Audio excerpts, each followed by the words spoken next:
Imana ishimwe, turashimwami ko yaduhaye umwanya wo gukomeza kuba imbere y'intebe ye mu gusenga, kumva icyo avuga, atari gusa kumubwira twebwe ibyo dushaka kumubwira, ariko no kumva nawe icyo avuga. Kuko amasengesho ntabwo ari sens unique, ntabwo ari ubwira Imana gusa, ukwiye no kumva icyo Imana ivuga. Ijambo ry'Imana uyu munsi riri bukomeze kwizera kwacu, ibyiringiro dufite muri Kristo. Iravuga ku byerekeye ni gute twakubaka ikirere cyo kwizera, creating an atmosphere of faith. How to create an atmosphere of faith. Comment construire une atmosphère de foi. Hari ikirere cyo kwizera n'ikirere cyo kutizera. Turaza kubibona. Imirimo y'Imana ikorerwa ari ukwizera, mu gihe abantu bari muri atmosfere yo kwizera, ikirere cyo mu mwuka cyo kwizera, aho ni Imana ikorera. Amen. Ni ukuvuga kuba muri environnement cyangwa kuba atmosfere. Tuba turavuga hano aribyo twavuze mu Kinyarwanda, kirere ni environnement ikuzengurutse, y'influence ituma Imana ikora cyangwa ntikore. Amen. Haleluya. Ibyo twakwita a surrounding influence. Uvuga ngo environnement urimo ishobora kuinfluensa imirimo y'Imana gukoreka cyangwa ntikoreke. Turaza kubibona. Ufashe nk'inkoko iyo yamaze guta amagi, ayo magi ahita avamo imishugusho gusa, naguma ikaba yayateye ahantu tuvuga hari utwatsi ameze neza, ikayata gutyo gusa hazavamo imiswi. Akwiye gukoreka iki? Ikwiye kuyabundikira. Iyo yabundikiye iba irakreye iki? Irarema iki? Irarema ahantu hatandukanye n'ubushuye buri aho hantu, sibyo? Ikwiye kuyabundikira ngo ashuhe. None ya minsi 21 nigera bizaba bikwiriye kugira ngo noneho imishwi ishobore gusohoka mu magi. Nuvuga ya nkoko kazi iba yaremye ikirere cyatuma ya magi ashobora kuvamo imishwi. Murabyumva?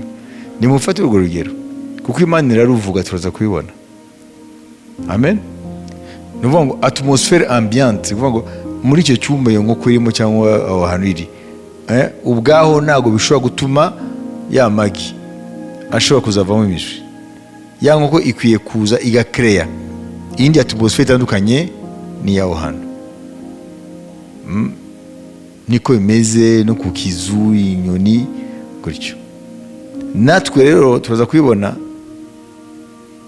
hariho atmosfere dusanzwe turimo, ikirere dusanzwe turimo cyuzuyemo kutizera, incredulité, kutizera.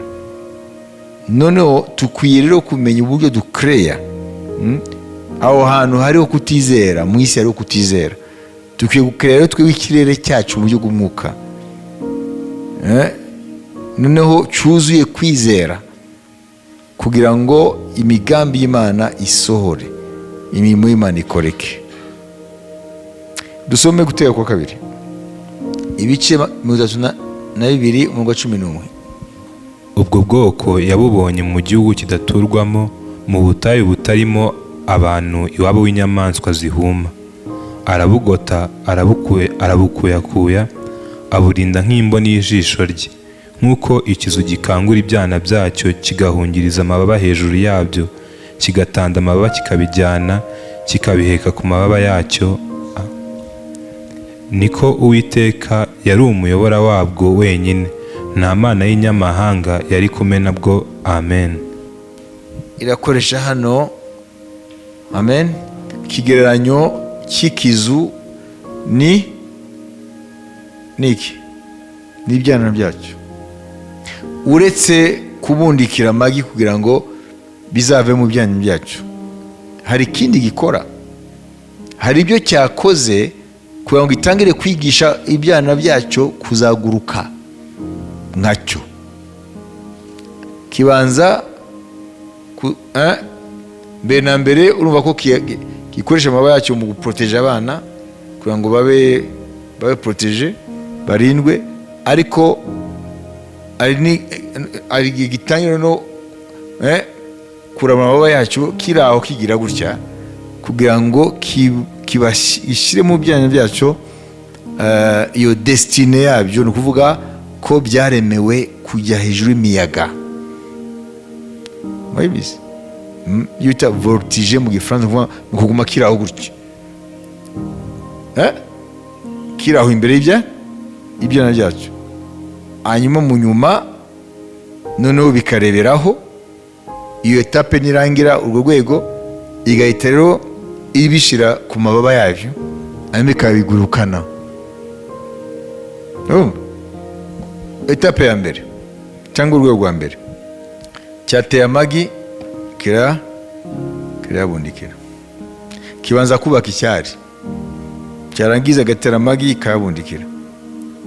Amagi tumvise ko kugira ngo avemo biriya byana hariho atmosfere ikwiye kuba kreye itandukanye n'isanzwe. Hanyuma ibyanya bimaze gusohoka, hazaba etape rero bimaze kugira ubukure runaka, kizatangira kuvuga ati hageze ko rero bimenya ko bitaremewe kuguma gusa byihishe mu cyari, ko byaremewe guhangana n'imiyaga. Ntabwo gita kibashyira ku mababa ngo kiguruke, kibanza gukora cyerekana, hanyuma après bya byana bigahita kibishyira ku mababa kikabigurukana. Yabagurukana, ikindi gihe kizabigurukana, noneho kibirekure. Hanyuma mu gihe tugize ubwoba kikadufata, kugeza aho kizubaka muri abo bana bacyo yuko baremewe kutaba inkoko ngo babe ku butaka, ko baremewe kuba mu miyaga minini cyane. Murabona izo ntambwe, izo ntambwe rero zifite icyo zisobanura mu byo kwizera. Amen. Ni ukuvuga ngo rero kugira ngo imirimo y'Imana ikoreke, hakwiye kubanza kubaka environnement. Environnement kuvuga ngo kubaka mu buryo bw'umwuka. Amen. Iyo space y'imirimo y'Imana, ni ukuvuga iki? Cya kizu cyubatse icyari, kuko kirafite ibyiringiro kiri butera amagi. Kimaze kuyatera, gifite ibyiringiro ko hazavamo ibyana, kandi ibyana bizavamo ibizu nk'uko cyari ikizu. Ni ukuvuga ngo rero imirimo y'Imana ifite intambwe binyura kugira ngo ikoreke uko Imana ishaka. Turaza kubibona. Amen. Hakwiye kuba créer environnement yo kwizera, hakwiye kuba hariho uburyo ukwizera kubatswe mu buryo abantu bitega ko Imana ikora baba munsi y'ikirere gihumekwamo ukwizera kugira ngo Imana ibone uko ikora. Tuza gufata ingero y'imigi ibiri, muraza kubona iyo migi icyo idusobanurira mu buryo bw'umwuka. Mbere na mbere kwari kubasobanurira yuko kugira ngo imirimo y'Imana ikoreke hakwiye kuba atmosfere yo kwizera, hakwiye kuba ikirere cyo kwizera. Amen. Muribuka igihe twasomye mu Itangiriro aho bavuga ko Umwuka Wera yabundikiraga umugambi w'Imana. Murabyuka, umugambi wari uhari ariko byari bikeneye ko ubundikirwa. Donc icyo gihe ni ngombwa. Imigambi y'Imana irahari ariko hakwiye kuba kubundikira iyo migambi, gucrea atmosfere, kurema environnement yatuma Imana ikora. Imana ishobora byose ariko idepanda n'ikintu gikomeye ubwo yahisemo kwizera. Amen. Ntabwo ipfa gusa gukora gusa. Amen. Donc batubwira ko isi yari ubusa busa, nta shusho ntaki, hanyuma umwuka w'Imana yabundikiraga, sibyo? Twahishuriwe ko yabundikiraga umugambi w'Imana, ategereje isaha y'Imana. Nubwo icyo gihe isaha yari itararemwa, kuko igihe cyari kitararemwa n'isanzure. Amen. None umunsi niko bimeze. Amagambo y'Imana turayafite kandi arimo amasezerano. Ayo magambo y'Imana ategereje ngo yinjire mu bikorwa, tubone ijambo ry'Imana risozwa. Hakeneye abantu mu kwizera bakaya environnement yo ku ijambo ry'Imana risohora, barema ibihe. Iyo tuvuze kurema ibihe muri byo ari byo, tuvuge nk'ufata ibihe by'amasengesho, urakora iki? Urubaka icyari, sibyo? Kuko ufite ibyiringiro ko hari amagi ari buze muri icyo cyari. Kandi si ibyo gusa, uba uzi ko ayo magi azavamo imishwi, abana. Byose biva kuri iyo mu mutima ko hari ikintu witega ku Mana. None se Imana si yo yaremye inkoko niyo yubakira icyari? Oya. Imana si yo yaremye ikizu niyo yubaka icyari? Oya. Ni wowe ufite inshingano, amen, zo gutegura ibihe byatuma Imana ikora.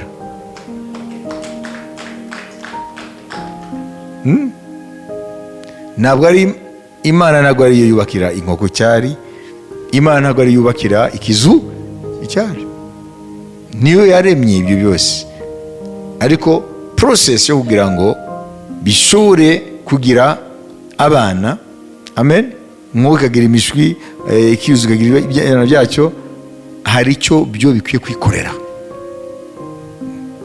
Kujya gushaka ibiti, kuko icyari cy'ikizu ni kinini, ntabwo ari utwatsi, ni ibiti. Kwiye kujya gushaka ibiti ko nacyo kiraremereye. Amen. Hanyuma kikubaka, inyoni igashaka utwatsi nk'uko nayo. Ni ukuvuga ngo hariho ibyo ibyaremwe bisabwa kwikorera. Natwe rero mu byo kwizera hari ibyo dusabwa kwikorera. Imana ishimwe. Iyo Yesu yavuze ngo bene uwo mudayimoni ntakurwamo n'ikindi atari ugusenga no kwiyiriza, niyo izasenga se? Niyo iziyiriza? Oya, ni ibyawe, ni ibyawe. Amen. Nubwo Yesu aduseruka imbere y'Imana nk'umuavoka, atuburanye imbere y'Imana, adusengera imbere y'Imana, n'umukara adusengera n'iminiho itovuga nko bivuga, ariko ntibisimbura ko wowe usabwa kubaka iyo environnement yatuma Imana ikora. Imana ishimwe.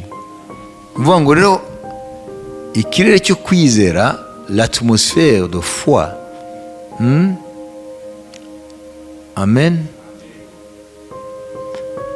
iba ikingura inzira kugira ngo Imana ikore imirimo yayo. Kubera ko kwizera nicyo kintu Imana ishaka kubona kugira ngo ibashe kuza gukora. Kwizera niyo mpamvu Yesu abo yahuye nabo bose yarababaje ngo urizera. Ntabwo yigeze ababaza idini ryawe ni irihe, ntabwo yigeze ababaza ibibazo byinshi, yarakubazaga ngo urizera ko nabikora. Nta kindi yabazaga, kwizera. Amen, haleluya. Umviriza iri jambo, faith doesn't make things easy, it makes them possible. Ntabwo kwizera koroshya ibintu aho gutuma ibintu bikoreka. Ese babyumva? Amen. Ukwizera ntabwo korosha ibintu ahubwo ukingura inzira yuko bikoreka. Kwizera ntabwo koroshya ibintu ahubwo gukingura inzira kugira ngo Imana ikore. Amen. Twumva bavuga ngo byose bishobokera Imana, bigashobokera n'uwizera. Nsomera Luka 1:37. Kuko ari nta jambo Imana ivuga ngo rihere. Amen. Kuvuga ngo ibyo Imana ivuga birakoreka. Ari ukwizera ijambo ry'Imana rirakoreka. Amen, haleluya. Hari ijambo rigira riti, umviriza, faith is an atmosphere with zero possibility of impossibility.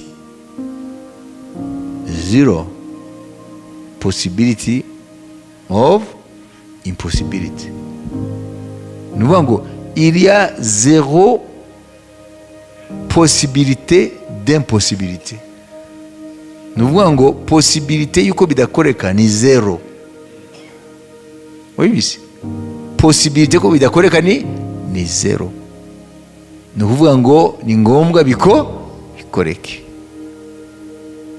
Ese babyibyo? Turafata imigi ibiri, umwe ni Nazareti, undi ni Kapernaum. Niwo muza kubyumva neza. Dusome Mariko 6:5. Mariko 6:5. Niturangiza dusome Mariko 1:32-34. Nuko ntiyashobora kugira igitangaza akorera na kimwe keretse abarwayi bake yarambitseho ibiganza arabakiza. Atangazwa nuko batizeye. Ure ku murongo wa mbere ugeze ku murongo wa 6. Avayo ajya iwabo, abigishwa be baramukurikira. Isabato isohoye ahera ko yigishiriza mu isinagogi. Benshi babyumvise baratangara bati, ibi byose uyu yabikuye he? Kandi ubu bwenge yahawe n'ibitangaza bingana bitya akora abikura he? Mbese si we wamubaje mwene Mariya, mwene se wa Yakobo na Yosefu na Yuda na Simoni? Bashiki be nabo ntiduturanye? Ibye birabayobera. Yesu arababwira ati, umuhanuzi ntabura icyubahiro keretse mu gihugu cy'iwabo no mu muryango wabo no mu nzu yabo. Nuko ntiyashobora kugira igitangaza akorera na kimwe keretse abarwayi bake yarambitseho ibiganza arabakiza. Atangazwa nuko batizeye. Agendagenda mu birorero impande zose yigisha. Amen. None ko tumaze kumenya atmosphère spirituelle icyo ari cyo, tumaze kumenya spiritual atmosphere, tumaze kumenya ikirere cyo mu mwuka icyo bisobanura. Nazareti niki bahumekaga mu mwuka wa Nazareti? bizaniye ngaruka. Nimusome kuri 5. nuko ntiyashobora kugira igitangaza akorera na kimwe keretse abarwayi bake yarambitseho ibiganza arabakiza. Amen. Kiretse abarwayi bake. Ese umugambi wa Yesu wari gukiza bake? Oya. Nuvuga ngo Nazareti aho yakuriye hari batwikiriwe n'ikirere cyo kutizera. Aratangazwa nuko kwitizera kwabo. Turebe undi mugirero utari Nazareti witwa Kapernaum. Arahaguruka asohoka mu isinagogi yinjira mu nzu ya Simoni. Nyirabukwe wa Simoni yari arwaye ubuganga bwinshi, nuko baramumwingingira. Amuhagararira uruhande acyaha ubuganga bumuvamo. Muri ako kanya arahaguruka arabagaburira. Amen. Kapernaum ano ari mu nzu ya Petero. Amen. Yakije abantu bake benshi uko mwabisomye. Akiza nyabukwe wa Petero, Kapernaum. Amen. Turaza kwibona. Reka tubusomeze Kapernaum Mariko 2 ibice 2 Mariko 11:12. Ndagutegetse byuka wikorera ingobyi yawe utahe. Arabyuka yikorera ingobyi ye. Uwo mwanya asohokera imbere yabo, nuko bose baratangara bahimbaza Imana baravuga bati bene ibi ntabwo twigeze kubibona. Amen. Cyo ni kirema. Iyo ni hehe Kapernaum. Amen. Hanyuma twabonye nyirabukwe wa Petero. Hanyuma Mariko 1:32-34 shawugere 39. Nimugoroba izuba rirenze bamuzanira abarwayi bose n'abatewe n'abadayimoni. Ab'umudugudu wose bateranira ku irembo. Ab'umudugudu bose. Aho ni henika Kapernaum. Cyangwa utangire ku murongo 29. Bamaze gusohoka mu isinagogi bajyana na Yakobo na Yohana mu nzu ya Simoni na Andereya. Ubwo nyirabukwe wa Simoni yari aryamye arwaye ubuganga, nuko bamubwira ibye. Araza amufata ukuboko aramubyutsa, ubuganga bumuvamo arabazimanira. Jya kugira ngo mwumve neza hari utanga kuri 21 tugende ugere kuri 29 kugira ngo byuzure. Turiga imirimo yakoreka Kapernaum. Bagera i Kaperinaumu, nuko ku isabato yinjira mu isinagoga arigisha. Batangazwa no kwigisha kwe, kuko yabigishaga nk'ufite ubutware ntase n'abanditsi. Mu isinagogi yabo harimo umuntu utewe na dayimoni, arataka cyane ati, duhuriye he Yesu w'i Nazareti? Uje guturimbura? Ndakuzi uri uwera w'Imana. Yesu aramucyaha ati, hora muvemo. Dayimoni aramutigisa ataka ijwi rirenga amuvamo. Bose baratangara barabazanya bati, ibi ni ibiki? Ko ari imyigishirize y'inzaduka. Mbega uburyo ategekana ubutware, n'abadayimoni nabo baramwumvira. Uwo mwanya inkuru ye yamamara hose mu gihugu cyose gihereranye n'i Galilaya. Bamaze gusohoka mu isinagogi bajyana na Yakobo na Yohana mu nzu ya Simoni na Andereya. Ubwo nyirabukwe wa Simoni yari aryamye arwaye ubuganga, nuko bamubwira ibye. Araza amufata ukuboko aramubyutsa, ubuganga bumuvamo arabazimanira. Nimugoroba izuba rirenze bamuzanira abarwayi bose n'abatewe n'abadayimoni. Ab'umudugudu wose bateranira ku irembo. Akiza benshi bari barwaye indwara zitari zimwe, yirukana abadayimoni benshi, ntiyabakundira ko bavuga kuko bari bamuzi. Nuko mu museke arabyuka arasohoka ajya mu butayu asengerayo. Simoni n'abandi bari kumwe nawe baramukurikira. Bamubonye baramubwira bati, abantu bose baragushaka. Arabasubiza ati, ahubwo tujye ahandi mu yindi midugudu iri bugufi nigisheyo naho, kuko aricyo cyanzanye. Ajya mu masinagogi y'ab'i Galilaya yose abwiriza kandi yirukana abadayimoni. Amen. Amen. Murumva hano Kapernaum yakoreye imirimo myinshi. Muribuka ko babagabo bane bamanuye cya kirema bapfumuye igisenge, yaravuze ngo ukwizera kwanyu. Ntiyavuze wa kirema we ukwizera kwawe kuragukijije, yaravuze ukwizera kwanyu. Twabonye hano joint faith, kwizera bumwe ukwizera. Ni ukuvuga ngo rero Kaperinawumu niyo yari headquarters y'umwami, niyo yari base ya minisiteri y'umwami, niho umwami yashimye gushyiraho ibiro bye, akagenda mu bice bitandukanye bya Isirayeli, ariko cyane cyane base yari Kaperinawumu. Kaperinawumu rero yarabonye ibitangaza byinshi, kuko murabona yuko bitandukanye na Nazareti. Nazareti bavuga buriya si mwene Yosefu na Mariya, abavandimwe bashiki b'abantu turi kumwe na murabona. Ngo Kaperinawumu yo itandukanye na Nazareti.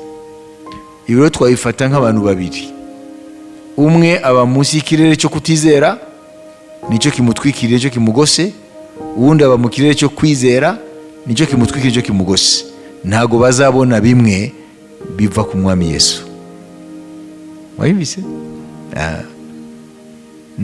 Ntabwo Yesu yigeze ahinduka, ntabwo Yesu yigeze areka gukora, ahubwo no kureba ese environnement y'abantu, amen, ayibonamo igituma akora kwa kwizera twavuze. Amen. Nawe ushobora kwibaza wowe ikirere cyawe cyo mu mwuka kimeze gute? Ikirere wowe wevori ubamo cyo mu mwuka kimeze gute? Ese ubukikijwe n'umwuka kutizera niwo ugutwikiriye, niwo ukugose cyangwa? Uko ibyo twabonye ko bikondisiona imirimo y'Imana. Ese Yesu yakundaga cyane Kaperinawumu akanga Nazareti? Oya, ko tumvise ko Nazareti niho yakuriye. Yesu ntabwo arobanura ibintu ashingiye ku bindi, we ashingiye ku kwizera. Imana yabwo icyubahiro. Hari ikintu bita masse critique mu byerekeye physique nucléaire, mu byerekeye nkabe bikoreshwa mu gukora bombe, yaba bombe atomique n'iki. Hariho quantité runaka ya matière bikenewe kugira ngo hatangire kuba habe déclencher icyo bita réaction nucléaire. Ni ukuvuga iki? Réaction en chaîne. Ni ukuvuga ngo nagufata gusa akairanium uko kangana kose, cyangwa yitwa plutonium, hanyuma wibaze ko bizavamo bombe atomique. Amen. Alléluia. Ce sont des éléments radioactifs, ariko hariho quantité runaka isaba. Murabona Iran ubu barayotse igitutu kubera ko bavuga ko ishaka gukora bombe atomique, bakarwana Abayisirayeli n'Abanyaburayi n'Abanyamerika bayibuza iyo bita enrichissement ya uranium, bayibuza kuzageraho ibona ubushobozi bwo gukora bombe ya kirimbuzi. Ino ya kirimbuzi ni ukuvuga ngo hariho quantité runaka ya uranium baba bakeneye uranium. Ni ukuvuga ngo hariho masse runaka ya matière baba bakeneye kugira ngo bazaparvene gukora iyo bombe atomique. Amen. Murabyumva? Iyo bayita masse critique. Ni ukuvuga ngo iyo igezweho, icyo gihe iyo processus idéclencha processus nucléaire binyuze muri réaction en chaîne, bizatuma bagera ku cyo bashaka. Ariko ibyo ntabwo byo dushishikaje, twe tureba ibyo kwizera kugira ngo tubigereranye n'ibyo. Amen.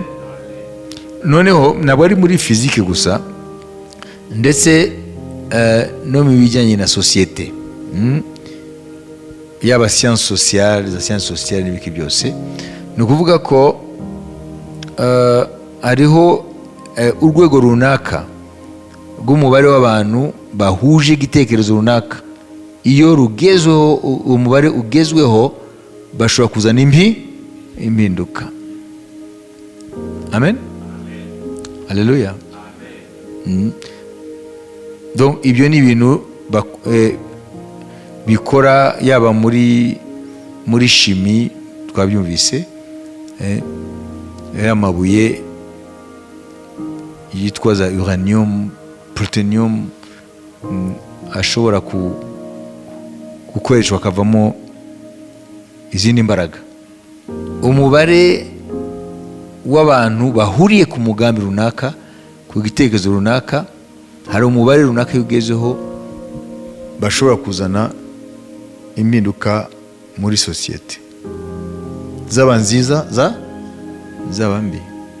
Bayita rero ko iyo ni masse critique. Amen. Hanyuma iyo uwo mubare ugeze, tuvuge nk'abantu bafite icyo bemeranije, bafite igitekerezo runaka, noneho iyo umubare ugeze, amen, iyo point, iyo ugeze umubare bahita point de bascule. Ni ukuvuga ngo bashobora kuzana icyerekezo, bakaba bazana ikindi cyerekezo mu mitekerereze y'abantu, mu mikorere y'abantu, mu buzima bw'abantu. Mu gifaransa bita point de bascule. Niyo masse critique rero izana point de bascule, cyangwa mu cyongereza tipping point. Tipping point, cyangwa turning point. Ayo ni amagambo avuga ko hariho urwego runaka iyo abantu biyemeje. Ndiya jambo Yesu yavuze ngo babiri cyangwa batatu nibiyemeza, sibyo? Mu isi y'umwuka ngo bagasaba Imana Data icyo bashaka cyose bazagikorerwa. Amen. Ni ukuvuga ngo nubwo ari batatu gusa ngo babiri, baba bakreye iyo masse critique, kuko bahita baba nk'abantu benshi imbere y'Imana, kubera ko bahuje umutima n'inama mu Mana, kandi Imana igihe cyose ni majorite. Imana ishimwe. Amen. Hano rero turashaka kuvuga iki rero? Ntabwo dushaka kuvuga masse critique twebwe. Turashaka kuvuga critical level of faith. Le niveau critique de la foi. Ari urwego runaka rwo kwizera rero mu bantu, imirimo y'Imana irisuka nk'imvura iyo bigezaho. Amen. Arantu dushaka kubibona ku munsi wa Pentecote. Yesu yavuze ngo mugume mu murwa, nimugende, mugume mu murwa kugeza aho muzahabwa icyo mwanyumvanye. Ni ukuvuga ngo gusukwa ku Mwuka Wera. Bagumaho, ntigeze babwira ngo mugume iminsi 5, 2, 3. Mugumaho kugeza aho muzahabwa ibyo mwanyumvanye. Ni ukuvuga ngo Umwuka Wera. Umwuka Wera yaje ku munsi ugira 10 batandukanye na Yesu agiye mu ijuru. Umunsi ugira 10. Kuko ise ataje ku munsi ugira 8, kuko ataje ku munsi ugira 5, kuko ataje ku munsi ugira 9, akaza ku munsi ugira 10. Wa munsi ugira 10 rero, amen, haleluya, niyo critical point of faith, niyo point de bascule. Amen, haleluya. Niyo twagereranya rero no muri ya chimie, no muri social, mouvement sociaux, twagereranya na masse critique. Mwabibise? Kuko ushobora kwibaza kubera iki Umwuka yaratamanutse ku munsi ugira 9 cyangwa 8. Bavuga muti yarakwiye kumanuka ku munsi wa Pentecote, kuko Yesu yamaranye nawe iminsi 40 amaze kuzuka. Nyo aragenda anyuramo indi minsi 10, Umwuka abona kuza, ni iminsi 50. Ibyo byari byarahanuwe no muri ya minsi mikuru w'Iteka. Amen. Ariko uwo munsi ugira 10 Yesu yamaze kuzamuka mu ijuru, twawugereranya ko niyo munsi niyo saha Imana yabonye yuko hageze ko hazi ikintu kiri buzane impinduka mu buzima bw'abantu, kuko umwuka yaramanutse, icyerekezo cy'ibintu cyahise gihinduka. Imana ihabwa icyubahiro. Mu isi y'umwuka ibintu byahise bifata ikindi cyerekezo. None iminsi 10 bayimaze bakora iki? Basenga, bari mu cyumba cyo hejuru. Bari baragira gute? Tuyigaranye na cyakizo nayo nkuko bari barubaka environnement, bari barubaka environnement n'ikirere cyo kwizera. Iyo biviramo ku munsi wa 5 yewe ibyo yavuze biratinze, twimanukiye tugende dute n'izindi nshingano, bari kubura icyo umwami yavuze ko bazahabwa. Rero Imana irifuza gusuka umugisha, irifuza gukora imirimo yayo ikomeye, ariko abantu ntago bubaka environnement yo kwizera, ntago bubaka ikirere cyo kwizera. Ntabwo ari kubaka amadini, kubaka ikirere cyo kwizera. Amen. Aho abantu bahumeka kwizera kugeza kuri level runaka. Amen. Yo guhumeka kwizera yuta critical level of faith, le niveau critique de la foi. Amen. Ni amasse twavuze muri chimie. Amen. Ya uranium tuvuge, matière radioactive. Iyo masse igeze, za reaction en chaîne ziratangira. Amen. Iyo umubare w'abantu runaka bawuje igitekerezo, iyo ugeze bari determine, bamara amaji. Iyo umubare ugeze bazana change, bazana impinduka. Ibintu bifata ikindi cyerekezo. No mu isi y'ukwizera niko bimeze. Iyo abantu bubatse environnement yo kwizera, ikirere cyo kwizera, hanyuma bagahumeka kwizera kugeza ku rwego runaka, nta na kimwe kidashoboka. Imana irabikora.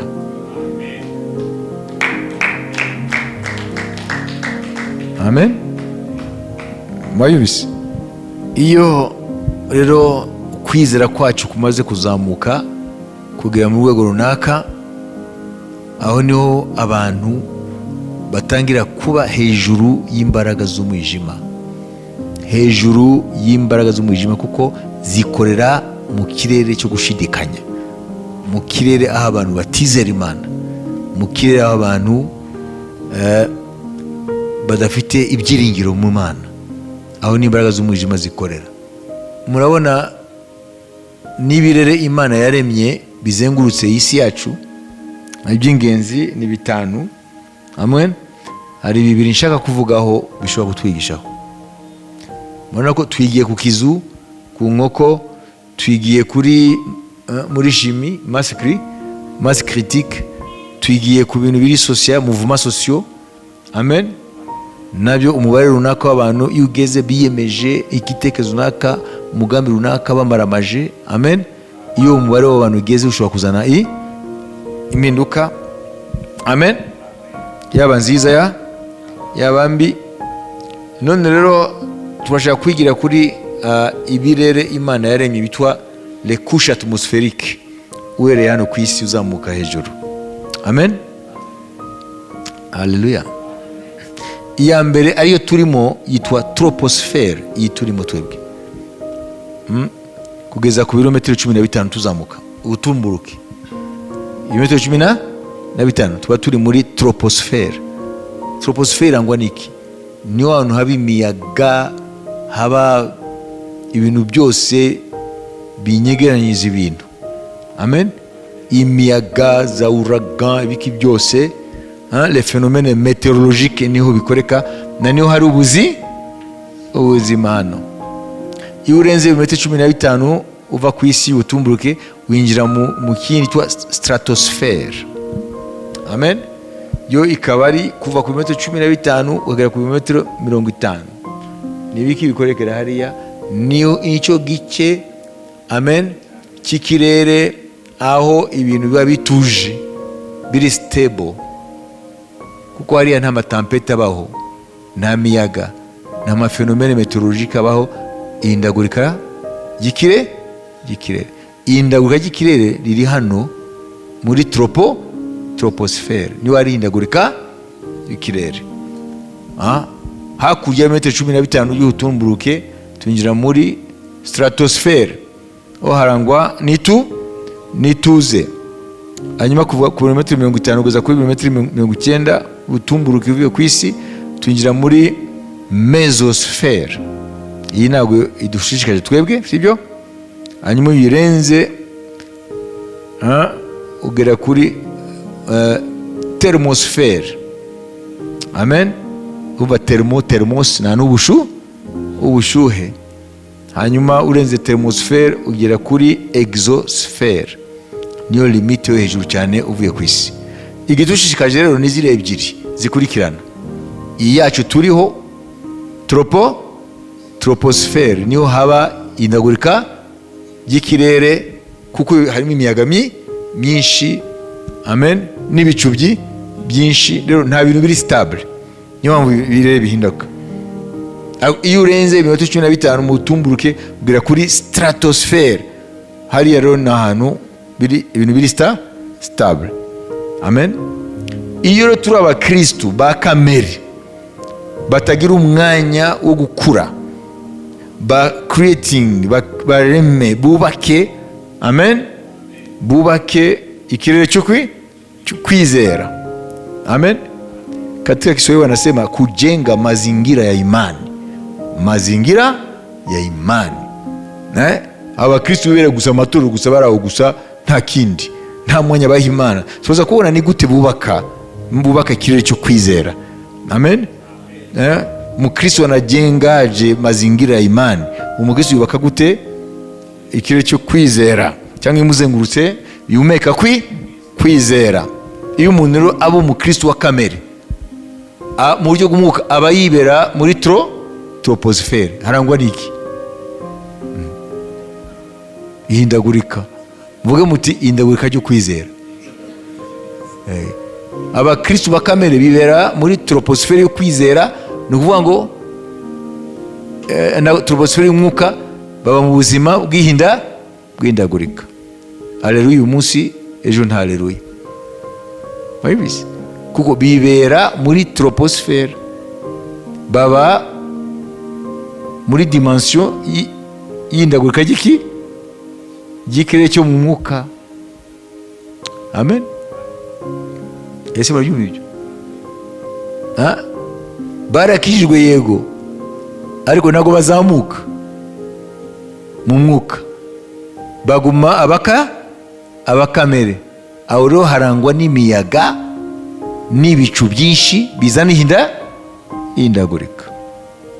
Imana yaduhamagaye kuzamuka, tukava mu rwego rwa troposphère tukazamuka tukajya muri stratosphère, aho tugira stabilité, kwizera. Hariya ntabwo hari ihindagurika, umuntu aba ari stable mu Mana. Haleluya! Abazi ko ijambo ry'Imana ari amen, ari ukuri, ntabwo ari oya cyangwa yego. Abazi ko amasezerano y'Imana muri Kristo ni amen, ni yego. Murabyumva ibyo? Amen. Haleluya, amen. Iyo ni analogie turakora, turagereranya ibifatika, ibiboneka tubigereranya n'ibitaboneka byo kwizera, iby'umwuka, ariko bibyara ibiboneka iyo lorsque toutes les conditions sont réunies, iyo ibisabwa byuzuye, amen. Abakristo baba muri troposphère n'abakristo baba muri stratosphère.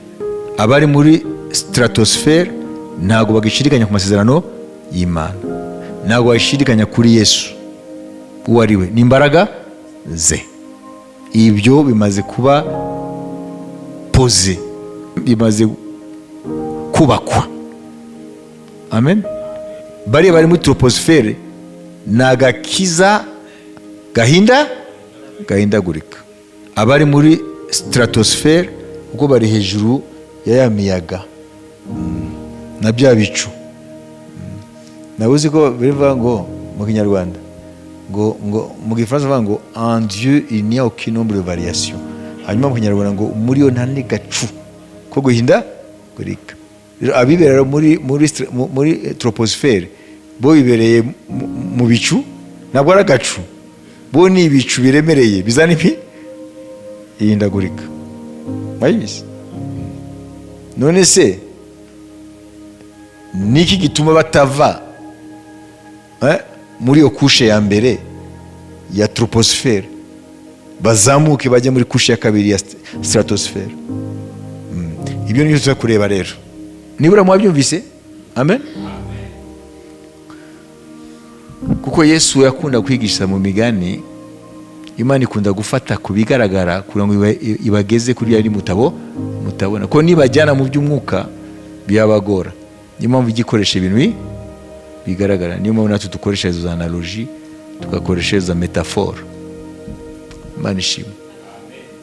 Kuko ibi uzabyibuka iteka ryose, kuko uzajya ubona imiyaga, uzajya ubona mu mwanya ijuru rirakubye, izuba ntabwo kiboneka, ahubwo ibicu bitangiye kwiyegeranya. Siko ko navuye mu rugo mbona ikirere kimeze neza, ibise bije gute? Mu buryo bw'umwuka rero niko bimeze. Niwe igumira muri troposfere uzajya utungurwa no kwisanga mu bupagani, kandi wari uzi ko wakijijwe, ukisanga uravuga ibigambo ugaho ukavuga ariko se ko nakijijwe ibi bije gute? Kuko wowe wibereye hehe? Wibereye ahantu harangwa n'ihindagurika. Amen. Hari abamaze kuva muri troposfere bibereye muri stratosfere. Hari ibintu bidasubirwaho bamaze kubaka muri bo. Ijambo ry'Imana ni ukuri, amasezerano y'Imana ni ukuri, umwuka wera ni ukuri, Yesu ni ukuri. Amen. Hari ibintu runaka badashobora gusubiraho ngo babyibazeho, byaramaze kubakwa definitivement mu buzima bwabo, bidasubirwaho. Amen. Baradiringa n'ibindi byisumbuye, ariko bya bindi by'ibanze baramaze kubyubaka. Imana ishimwe. Amen. Kuba Imana yenterevera mu buzima bw'umuntu ntabwo bakibishidikanyaho, barabirenze ibyo. Bibereye muri stratosfere, c'est un lieu de stabilité, stable. Si ukuvuga ko batageragezwa, ariko bo hari ibintu bamaze kurenga. Imana ishimwe. Rero kwizera, Yesu ntabwo avuga ngo critical level yo kwizera cyangwa urwego rwo kwizera ashaka ngo ni ukwizera super level. Aravuga ngo iyo mbonye n'ukwizera kungana n'akabuto ka sinapi. Amen. Amen. Amen. Mountain should be moved. Iyo mbonye kwizera kungana n'akabuto ka sinapi kwimura imisozi. Akabuto ka sinapi rero, kwizera kungana n'akabuto ka sinapi kuri Yesu ni critical level of faith. Ni niveau critique yo kwizera. Tuye ngo kwizera guhanitse kungana n'akabuto ka sinapi, iyo niyo Yesu yita urwego. Amen. Haleluya. Rurekura ibitangaza by'Imana. Ibyo mubimenye. Nimba akabuto ka sinapi ngo akacu kameze gute? Uko kwizera kudatuma Imana ikora kumeze gute? Nimba Yesu, ikatutekereze, nimba Yesu yita, amen, ukwizera kungana n'akabuto ka sinapi ko ari urwo rwego ishaka kubona muri wowe gitangire gukora, none se kubera ko idakora muri twe, ni ukuvuga ngo ukwizera kwacu kuri muri rwego guhagaze kuri rwego ubusa. Oya muvuge ngo ntako, c'est tout. ntako. Dufite kwizera ko mu bwonko, ukwiye kwizera mu mutima wawe ibyo Imana ivuga, kabone n'ubwoko kwizera kungana akabuto ka sinapi. niko kabuto gato kabaho ku isi mu mbuto zose, ariko iyo gatewe mu butaka bwiza kavamo igiti cy'inganzamarumbu. Imana yakaremye ngo izagakoreshe nk'imfashanyigisho. Amen. Nimugende gushakisha critical level of faith cyangwa urwego kwizera Imana ikeneye kubona ngo ikore, muvuge ngo ni kuni ngo level nini cyane. Ni akabuto ka sinapi. Ni ukuvuga ngo rero dufite ikibazo cyo kwizera. L'essence même de la foi, c'est le problème. Ntabwo dufite kwizera Imana isha. Somere Matayo 17:20 cyangwa uhere hariya ku murongo wa 19. Maze abigishwa begera Yesu biherereye bati, ni iki cyatumye twebwe bitunanira kumwirukana? Arabasubiza ati, ni ukwizera kwanyu guke. Ndababwira ukuri yuko mwaba mufite kwizera kungana n'akabuto ka sinapi, mwabwira uyu musozi muti, va hano ujye hirya, wahava kandi nta kizabananira. Amen. Amen. ngo icyatuma imisozi yimuka ngo ni ukwizera kungana gute n'akabuto ka sinapi. Iyo niyo twakwita rero muri ya mvugo yacu critical level of faith. Amen. Cyangwa atmosphere of faith cyangwa amen. Hanyuma mbere yuko tugera ahandi mu kurangiza, ukwiye kumenya ko umuntu w'Imana ahamagariwe guhindura atmosfere yaho hageze. Birashoboka. Atmosfere uyihindura gute? Ikirere cyo kutizera ugihindura gute iyo gisanze gihari? Icyambere, ukwiye kuba uri umuntu ufite usabane n'Imana. Hano ndavuga kuba uri umuntu usenga by'ukuri. Icyakabiri, ukwiye kuba uri umuntu ufite ijambo muri wowe, pana gusa kubungana Bibiliya. Ikwiye kuba iri muri wowe ikava mu nyuguti. Icyagatatu, ukwiye kuba uri umuntu ukunda kwatura ibyo Imana ivuga kusumbisha ibyo abantu bavuga. Amen. Icyakane, ukwiye kuba uri umuntu, haleluya, ukwiye kuba uri umuntu ufite icyo nakwita l'audace de la foi, cyangwa ukaba ufite boldness mu kwizera. Ukwiye kuba udashidikanya ku byo watura, ukwiye kubyatura uzi ko ari byo kandi ko Imana ibikora kandi ko Imana ibishyireho kashi. Iyo uri umuntu nk'uwo, ahantu ugeze hose ikirere kirahinduka. Kwizera kugasimbura kutizera, kudatinya Imana kugasimburwa no gutinya Imana. Haleluya. Uvuga ngo umukristo nyawe ahamagariwe guhindura ikirere, environnement spirituel yaho hageze. Icyambere kiyo kumuranga niki, ni kuvuga umuntu ufite ibihe byo gusenga. Ikindi, ukwiye kuba ufite ijambo ry'Imana muri wowe, mu gitabo muri wowe. Ukwiye kuba ari umuntu ukunda kwatura amagambo y'Imana aho kwatura amagambo y'abantu. Ukwiye kuba ufite ubushizi bw'amanga mu byo uvuga udashidikanya. Amen. Cyo cyakangaye cyakane. Icyagatanu, ukwiye kuba uri nta makemwa. Ni kuvuga iki? Iyo abantu bavuze ngo kuba nta makemwa, ni kuvuga ukwiye kuba uri umuntu urangwa n'ubuzima, mwumve neza, n'ubuzima buhamya rya jambo.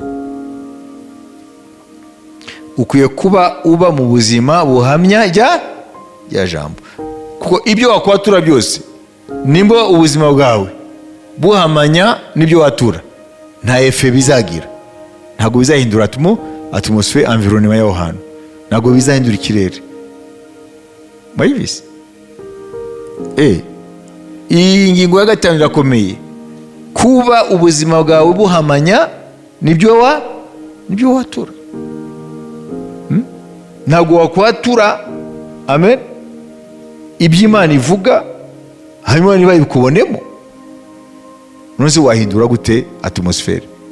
Cyane mumenye ko uwo turashaka kwimura muri atmosfere, muri icyo kirere, amen, ni Satani n'ingabo ze, kandi we asoma mu mwuka. Si abandi se abana basikewa bagiye kwirukana abadayimoni mu izina rya Yesu, mwe Paulo yigisha abadayimoni bati mwe muri bande? Paulo turamuzi na Yesu, we muri bande? Barabasuzuguye, barakubita. Ntabwo ukwiye kuba umuntu uvuga amagambo utabamo. Imana ishimwe. Wewe wavuga abantu, Imana iravuga ngo ntimukibe, kandi umaze kwiba umuntu basavuga se bite byawe. Ukwiye kuba umuntu uba mu ijambo, kandi ijambo rigahamwa n'ubuzima bwawe. Amen. Ese bayu nari kubongezaho n'ibindi, ariko niyo bitanu nimubona binyuzemo, Imana ishimwe. Rero duhamagariwe guhindura ikirere cyaho, aho tugeze, aho turi. Imana ishimwe. Kuko ahantu hose afite ikirere kiharanga. Amen. Afite ikirere kiharanga.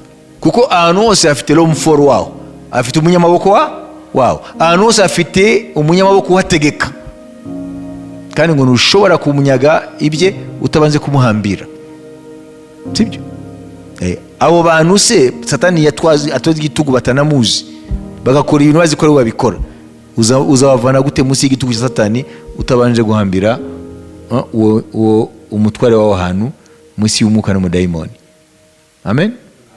Haleluya. Ikindi nongerezaho, kuko iyo bitanu muzabikora nta kibazo. Ikindi nongerezaho ni iki? Nuko iyo usanze umwuka utegeka ahantu ukaba ari umwuka utari uw'Imana, ni ukuvuga ngo n'imyitwarire n'ukuntu babayeho abantu n'amagambo bavuga biba ari ibintu bihamanya n'ubushake bw'Imana, ukwiye gukora ikintu gikurikira. Tu dois vivre dans un état d'esprit contraire. Ukwiye kubaho mu buzima bunyuranye n'ubwo abantu bari babaho. Mbaho urugero, nimba uri ahantu aho abantu ari abantu batakunda gutanga, muze n'ibye, kabone n'ubwo bakorana, umwe wese arimenya, ntabwo bashikirana, sibyo? Mu bibazo by'ubuzima wowe ukaba ugiye kuba muri abo bantu, ukwiye kuba dans un état d'esprit contraire. Kuvuga iki? Ukwiye kuba muri state of mind itandukanye n'iyabo. Ni ukuvuga ngo ukwiye gutangira kuba umuntu utanga uko Imana igushoboze, ushigikira abo bantu, sibyo? Icyo gihe nubaho gutyo, uzaba uriho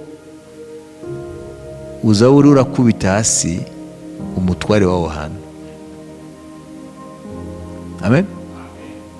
Donc bavuga ngo c'est le moyen de mettre en échec le prince qui règne dans cet endroit.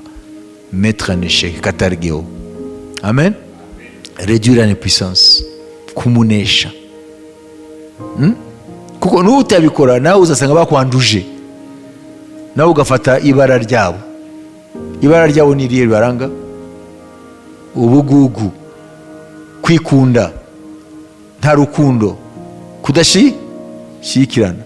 Wewe ukihagera ukwiye kuba mu kinyuranyo cy'uwo mwuka. Nimba badatanga we tanga, nimba badashikirana we shigikira. Ikintu cya gatandatu, état d'esprit contraire. Amen. Iyo tuvuze turasenga nko mu Cyongereza, I come against you devil, ni against. Ukwiye kuba muri esprit against. Ko ikiro kiroperating aho abantu ugiye kuba cyangwa ugiye kwiga, ugiye gukora, ni spirit y'ubugugu, ya meskineri, yo kugundira, yo kutarekura, yo kutashigikira, sibyo? none kugira ngo ube against that spirit nuko ubaho mu kinyuranyo cyabyo, uzari urabohora bariya bantu. Imana yabwiye icyubahiro. Ibyo biruta kubasukaho amaverisi 10, biruta kubasukaho imirongo mishya ya Bibiliya. Amen. Ukwiye kudetekta, ukwiye gusonda, ukwiye kumva umwuka uri aho hano. Mu ijambo rimwe, ukwiye kumva. Amen. Umwuka bahumeka. Twebwe igihe twigaga mu Bufaransa muri za 1993, hari igihe habaga cours pratique yo gusohoka tukajya mu migi, nibyo bitaga sentir la ville. Donc nous allions de ville en ville pour sentir la ville. Sentir la ville, kumva umugi uko icyo humeka. Hari imigi wasanga ni prostitution niyo yiganje, uburaya. Ahandi basanga ni umwuka wa drogue, ahandi ni umwuka w'ubwirasi, ahandi ni umwuka ukwirata iby'ubwenge. Twajyaga mu migi itandukanye, buri mugi ufite ibikomangoma byawo. Rero kugira ngo tubashe kuvuga ubutumwa no kwempanta ama eglise aho hantu, byari ngombwa ko tubanza gukora operation yise operation Luc 10, kwa kundi Yesu yatumye abigishwa babiri. Amen. Hanyuma akaba n'ubutwari gukora abadayimoni n'ikindi no kuvuga ubutumwa bw'Ubwami bw'Imana. Rero mbere na mbere ukwiye kumva mu mwuka uwo mugi aho hantu nuwe mutware mu mwuka wategeka, kugira ngo uzamenye strategie kumurwanya, kugira ngo abo yafashe mbiri ubashoye kubakura munsi y'igitugu cye. Amen.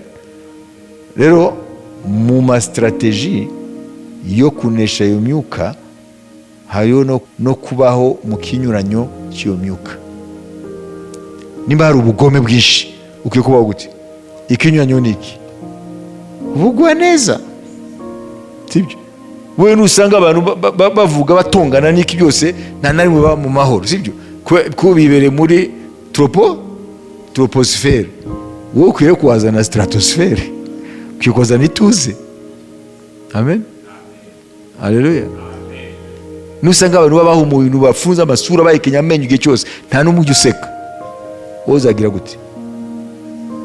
Ukwiye kuwazana umwuka w'ibyishimo. Usenga Imana igwe umwuka w'ibyishimo, nabwo ari uburyarya. Amen. Nimba aho hantu haba amagambo gusa guhamura, ukwiye kuwazana iki? Amagambo y'ihumure. Nibyo bita rero mettre le prince territorial en échec en vivant dans un état d'esprit contraire. Kukubita hasi abadayimoni mu kuba mu buzima bunyuranye. Amen. Nubwo abo bantu bari munsi iyo kumangoma y'umwijima babayemo. Amen. Wabise? Birasaba rero ko wumva iyi atmosphere yawe imeze gute. Ese abantu bahumeka uhemuka. Amen.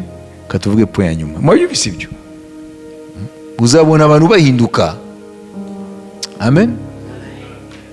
Ni gute rero dushobora kubaka rero niyo point ya nyuma, dushobora kubaka atmosphere kwizera ngo impuhwe y'Imana ikoreke.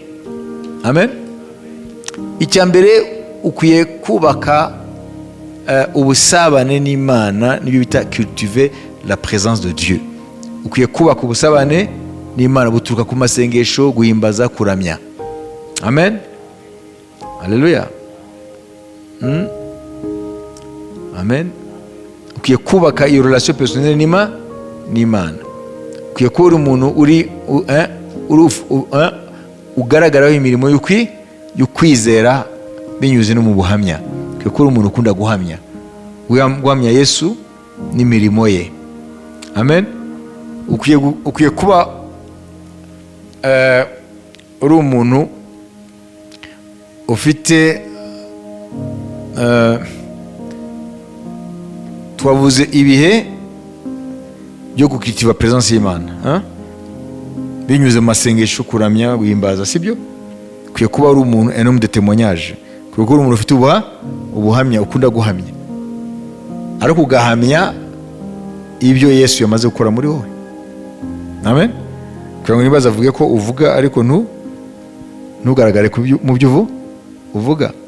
Ukwiye kuba uri umuntu ugendera mu kwizera, utayoborwa n'amaso gusa, kugira ngo ubashe kudefiya ama circonstances. Ukwiye kubaho mu kinyuranyo n'icyo Satani yereka abantu. Ukwiye kubaho mu kwizera, kugendera mu kwizera, kuko twebwe ntabwo tugendesha amaso, tugendesha kwizera. Circonstances ntabwo zikwiye kududirija, kutuyobora. Tukwiye kuyoborwa no kwizera ijambo ry'Imana. Amen. Mwabyumva? Ni point kangahe? Kutayoborwa na circonstances, kutayoborwa n'ibihe urebesha amaso, ariko ukayoborwa no kwizera ijambo ry'Imana. Imana ishimwe. Ukwiye kuba uri umuntu ufite ubusabane n'Umwuka Wera, ya presence y'Imana twavuze. Amen. Ukwiye kuba developer no ukamenya Umwuka Wera, Imana muri butatu. Ukwiye kuba uri umuntu ufite umwanya wo kugaburira umuntu w'imbere, kugaburira ukwizera kwawe binyuze mu ijambo ry'Imana. Kwizera ni kutagomeza kugaburirwa kuzamera nk'imitsi yanyunyutse, hanyuma maherezo kuzingame, kugwingire, hanyuma gupfe. Ikindi kwiye kuba uri umuntu ugendera mu mbabazi, gutanga imbabazi, kuko kudatanga imbabazi kubika iki mu mutima? Inzika rero ni frein. Inzika ni igisika kitangira imbaraga z'Imana nizikore. Umutima uri mu inzika utababarira, uwo mutima ntabwo utuma za mbaraga z'Imana zishobora gutemba kugira ngo zibashe gukora. Amen. Reka dusubiremo mbere yuko dusenga. Icya mbere ni iki? Kubaka ubusabane n'Imana, ubuzima bwo guhamya, gendera mu kwizera, tutayoborwa n'ibihe tubonesha amaso. Tuvuge urugero tugiraho, tuvuge muri iki gihe urabona ko ku isi hari ibintu byinshi cyane byihebesha abantu, sibyo? Narababwiye Amazon ikoresha abantu benshi mu bihugu by'Uburayi niki bari bagabanya abakozi. Rero urabona hirya no hino ku isi hariho ikintu cy'ubwoba bw'ejo, yuko ibintu uko byagendaga kera siko bimeze. Bica birema iki? Bica birema atmospherique, ikirere cy'ukwiheba n'ubwoba bw'ejo bw'ubuzima. Amen. Wowe rero ntabwo ukwiye kwemera yuko ibyo biganza muri wowe, ahubwo ukwiye kubinesha mu kugendera mu kwizera icyo Imana ivuga. Amen. Ukwiye kuba ufite ijambo ry'Imana rivuga ibinyuranye n'ibyo urabona. Amen. Muri icyo cyo kugendera mu kwizera, wowe ugendera mu byo Imana ivuga par rapport ibyo ubona. Niba Imana yavuze ngo urapfuye birashize, nta kundi byagenda nyine. Ahubwo Imana ivuga ngo wowe witinya kubyo ubona, ndi kumwe nawe. Ukwiye kwizera ibyo Imana ivuga kurusha ibyo ubona. Iki ni iki? Ubusabane n'Umwuka Wera, ko twabonye ko Imana iba muri butatu. Ikindi ni iki? Kubaho kugendera mu mbabazi, siko twavuze? Kugabura kwizera. Hanyuma ikindi twavuze imbabazi, kubera ko inzika ikubuza kubona imbaraga z'Imana, kuko Imana ntabwo ishobora gukora ahantu hari inzika. n'imbabazi. Amen. Ngo mubabarire nkuko nanjye nababariye, ngo mwakirane nkuko Kristo yabakiriye. Amen. Reka dusenge hanyuma dushyire mu bikorwa ibi bintu. Amen. Tuzabona imirimo y'Imana ikoreka muri twe. Imana ishimwe.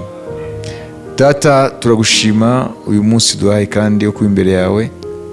Aya magambo Mwami adufashe kugira ngo tube mu kirere kiri favorable ku mirimo yawe, tube mu kirere cyorohera umwuka wera gukora, tube mu kirere aho Mwami imbaraga zawe zikora. Ntitube nka Nazareti, ntitube munsi y'ikirere nk'icyari Nazareti ngo cyatumye utagira igitanda na kimwe wakorera kiretse abantu bake gusa warambitse ibiganza ukabakiza. Ariko tube mu kirere Mwami nka kiriya wasanze Kaperinaumu, aho Mwami wabwiye babagabo bazanye ikirema ngo kwizera kwanyu, amen, bibabere nko kwizera kwanyu kumeze. Mwami, turi mu bihe ikirere cy'isi ari kibi mu bijyanye n'ubwami bw'Imana, mu bijyanye no kwizera, kuko ahantu henshi hahumekwa umwuka wo kutizera Imana. Mwami, uduhe guhindura ikirere cyawe turi, kugira ngo Mwami kutizera tugusimbuze kwizera, kugomera Imana tugusimbuze kubaha Imana, gutinya Imana, kugira ngo imirimo y'ubwami ikoreke muri twe, mu izina rya Yesu Kristo. Amen. Amen. Barakoze n'abakoze umurimo w'Imana uyu munsi, nabo tubakomera Imana amashyi menshi. Nidushyira mu bikorwa ibi twize, Umwami Yesu aravuga ngo muzaba muhiriwe. Umwami abahe umugisha.